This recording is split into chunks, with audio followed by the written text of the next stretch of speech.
नीलेश बोला, तुम बताओ। पर मैंने जवाब नहीं दिया। मैं चुपचाप बैठी रही और बोली, तुमने मुझे चरित्रहीन कहा था। अच्छा हुआ, अब तुम्हारा चरित्रहीन स्त्री से पीछा छूटा। नीलेश, वो मेरी गलती थी। मुझे ऐसा नहीं कहना चाहिए था। मैंने बहुत मानसिक तनाव झेला है। मेरी आवाज सपाट थी, न दुख न गुस्सा। नीलेश ने कहा, जानता हूं, पुरुष इसी हथियार से स्त्री पर वार करता है जो स्त्री के मन और आत्मा को लहूलुहान कर देता है। तुम बहुत उज्ज्वल हो। मुझे तुम्हारे बारे में ऐसी गंदी बात नहीं करनी चाहिए थी। मुझे बेहद अफसोस है। मैं चुप रही। नीलेश को एक बार देखा। कुछ पल चुप रहने के बाद उसने गहरी सांस ली। कहा, तुमने भी तो मुझे दहेज का लोभी कहा था। गलत कहा था। नीलेश की ओर देखते हुए बोली। कुछ देर और चुप रही, फिर बोली, मैं कोई और आरोप लगाती, लेकिन मैं नहीं। प्लास्टिक के कप में चाय आ गई। मैंने चाय उठाई। चाय जरा सी छलकी।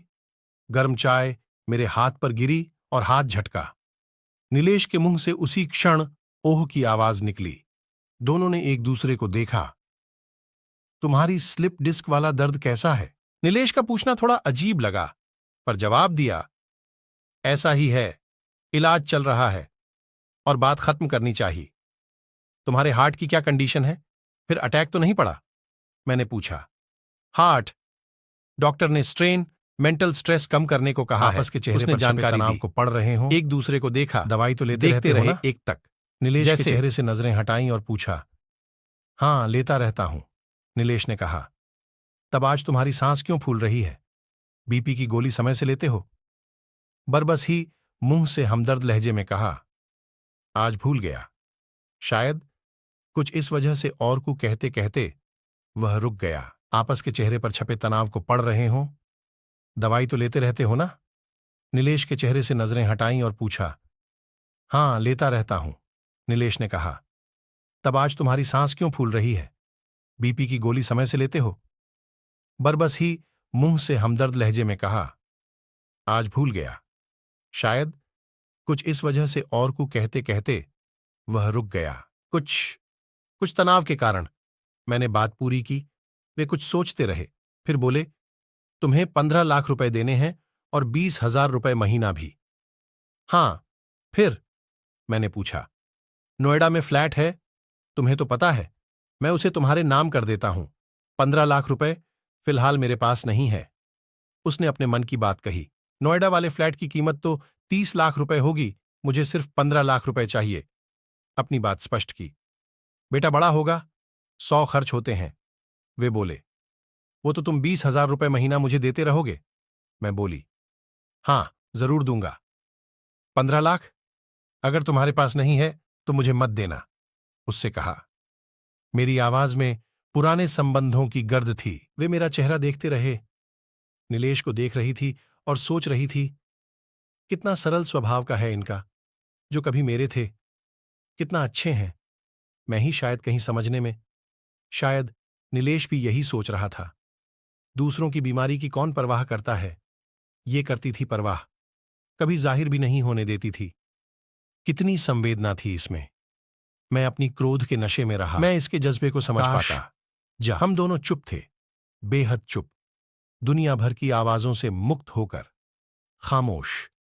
दोनों भीगी आंखों से एक दूसरे को देखते रहे।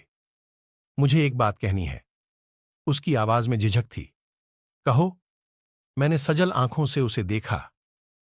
डरता हूं, नीलेश ने कहा। सकते? नीलेश ने पूछा। कौन सा मोड़? पूछ ही बैठी। मुझे माफ कर दो, मैं गलत था, सच कह रही थी। मैंने कभी भी तुम्हारी इच्छाओं को नहीं समझा। मैं तुम्हारा गुनाहगार हूं।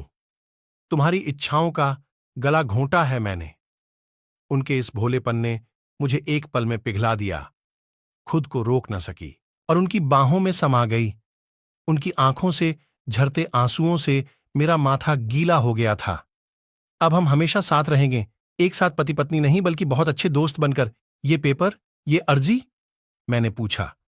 फाड़ देते हैं, नीलेश ने कहा और अपने हाथ से तलाक के कागजात फाड़ दिए। हम दोनों उठ खड़े हुए, एक दूसरे के हाथ में हाथ डालकर मुस्कुराए। दोनों पक्षों के वकील हैरान परेशान थे। दोनों पति पत्नी हाथ में हाथ डाले घर की तरफ चले गए। सबसे पहले हम दोनों मेरे घर आए, माता पिता से आशीर्वाद लिया। आज उनके चेहरे पर एक संतुष्टि की रेखा थी। 2 साल बाद माँ पापा को इतना खुश देखा था। फिर हम बेटे के साथ इनके घर, हमारे घर, जो सिर्फ और सिर्फ पति पत्नी का था, 2 दोस्तों का था। वक्त बदल गया और हालात भी। कल भी हम थे और आज भी हम ही, पर अब किसी कड़वाहट के लिए कोई जगह नहीं। ये अनोखा संबंध है, पति पत्नी के रिश्ते से भी कुछ ज्यादा खास।